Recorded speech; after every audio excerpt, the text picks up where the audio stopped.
दोस्तों नमस्कार। आज 5 मई 2026 है। तो हम देश दुनिया की तमाम बड़ी खबरों पर नजर डालते हैं। पश्चिम बंगाल विधानसभा चुनाव में बीजेपी ने 200 से अधिक सीटों पर जीत दर्ज की है, जबकि असम में बहुमत के आंकड़े को पार कर चुकी है।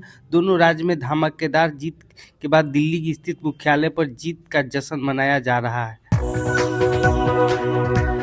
प्रधानमंत्री नरेंद्र मोदी ने बीजेपी हेडक्वार्टर में कार्यकर्ताओं को संबोधन करते हुए कहा कि आज का दिन ऐतिहासिक है और ये जीत है।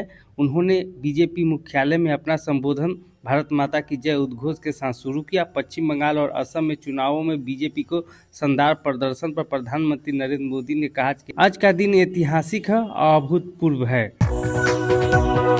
केरल विधानसभा चुनाव में इस बार कांग्रेस के नेतृत्व वाला संयुक्त सरकार लोकतांत्रिक मोर्चा यूडीएफ का जीत हुई है। रुझान में यूडीएफ बहुमत का आंकड़ा पार कर लिया है। तमिलनाडु विधानसभा चुनाव 2026 के नतीजे ने पूरी राजनीति की पटकथा बदल दी है। अभिनेता से राजनेता बने थालापति विजय की पार्टी टीवीके ने पहली बार चुनाव परीक्षा में इतिहास रच दिया है। टीवीके ने राज्य के 234 विधानसभा सीटों पर 106 सीटों पर जीतकर इतिहास रच दी है। बिहार में गर्मी और उमस के बीच बारिश की सिलसिला जारी है। पटना समेत प्रदेश के 16 जिलों में तेज आंधी के साथ बारिश रही। बारिश के दौरान दोपहर से ही अंधेरा छाया रहा। बेतिया समेत कई जिलों में बादल छाए रहे। सिवान में जमकर ओले गिरे। यहां बारिश के बाद कई जगह पेड़ गिरे। पटना में दिन दहाड़े दंपति को पिस्टल के बल पर लूट लिया, वारदात को अंजाम दिया गया है। घटना शास्त्री नगर थाना क्षेत्र के समनपुरा इलाके के सामने है। जानकारी के अनुसार दंपति बाइक से जा रहे थे। इसी दौरान एक बाइक सवार 3 बदमाशों ने उन पर सड़क रोक लिया और पिस्टल सटाकर सोने की चैन छीन ली। मोतिहारी में सोमवार की सुबह मस्जिद के पास डीजे बजाने को लेकर दो समुदाय आमने सामने आ गए।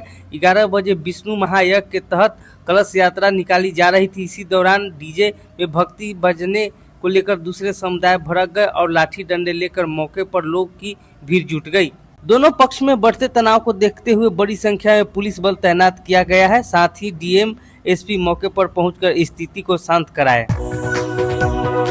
कैमूर के दुर्गावती थाना क्षेत्र के अंतर्गत आदर्श नुआमा गांव में रविवार को देर शाम तक उस वक्त अफरा तफरी मच गई जब एक युवती अपनी मांग को मनाने के लिए मोबाइल टावर पर चढ़ गई। टावर के ऊपरी हिस्से पर युवती को देखकर ग्रामीणों ने हड़कंप मच गया और देखते देखते मौके पर सैकड़ों लोग भीड़ जमा हो गए। प्राप्त जानकारी के अनुसार युवती अपने प्रेमी से शादी करने की जिद पर अड़ी थी। परिजनों का असहमति से नाराज होकर उसने खतरनाक कदम उठाया।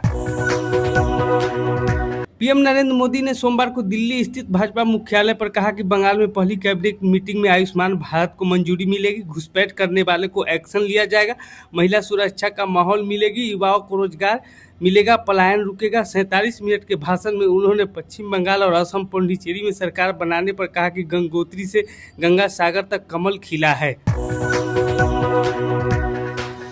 पश्चिम बंगाल, असम, तमिलनाडु और केरल और पुडुचेरी विधानसभा चुनाव का रिजल्ट लगभग साफ हो चुका है। बंगाल में भाजपा की जीत का जश्न दिल्ली तक मना रहा है। दिल्ली में पीएम मोदी ने बंगाली पोशाक में बीजेपी हेडक्वार्टर पहुंचे और असम के सीएम हिमंता ने जीत का जश्न खूब झूमे। नेपाल की नई सरकार ने बड़ा फैसला लेते हुए 1500 से ज्यादा सरकारी नियुक्ति को रद्द कर दिया है। राष्ट्रपति रामचंद्र पौडेल ने शनिवार को अध्यादेश जारी कर 26 मार्च से पहले सभी नियुक्ति को समाप्त करने का आदेश दिया है। ईरान ने हॉर्मुज़ स्ट्रेट पर एक अमेरिका की नेवी शिप पर 2 मिसाइल दागी है। हमले में जहाज का नुकसान पहुंचा, जिसके बाद उसे पीछे हटना पड़ा। ईरान के न्यूज एजेंसी फार्स ने इसके बारे में जानकारी दी। नेपाल सरकार ने भारतीय तीर्थ यात्रियों को लिपुलेख के रास्ते कैलाश मानसरोवर यात्रा न करने की अपील की है। नेपाल के विदेश मंत्रालय ने रविवार को यह बयान जारी कर कहा कि 1816 में सुगौली संधि के मुताबिक लिम्पियाधुरा और लिपुलेख और कालापानी का क्षेत्र नेपाल का हिस्सा है। देश के 5 राज्यों में विधानसभा चुनाव के नतीजे के बीच आज 4 मई को शेयर बाजार में तेजी रही। सेंसेक्स 355 अंक चढ़कर 77,269 के पर बंद हुआ। वही निफ्टी 121 अंक ऊपर रहा जो 24,119 के स्तर पर बंद हुआ। सोना चांदी के दामों में आज यानी 4 मई को गिरावट है। India Boolean and jeweller association के अनुसार 10 ग्राम 24 कैरेट 1,48,000 रुपए पर आ गया है, जो पहले 1,50,000 रुपए था। वहीं चांदी की कीमतों में तेजी आई है, ये 3,906 रुपए बढ़कर वही 1 किलो चांदी 211 रुपए गिरकर 2,40,000 रुपए पर आ गई है।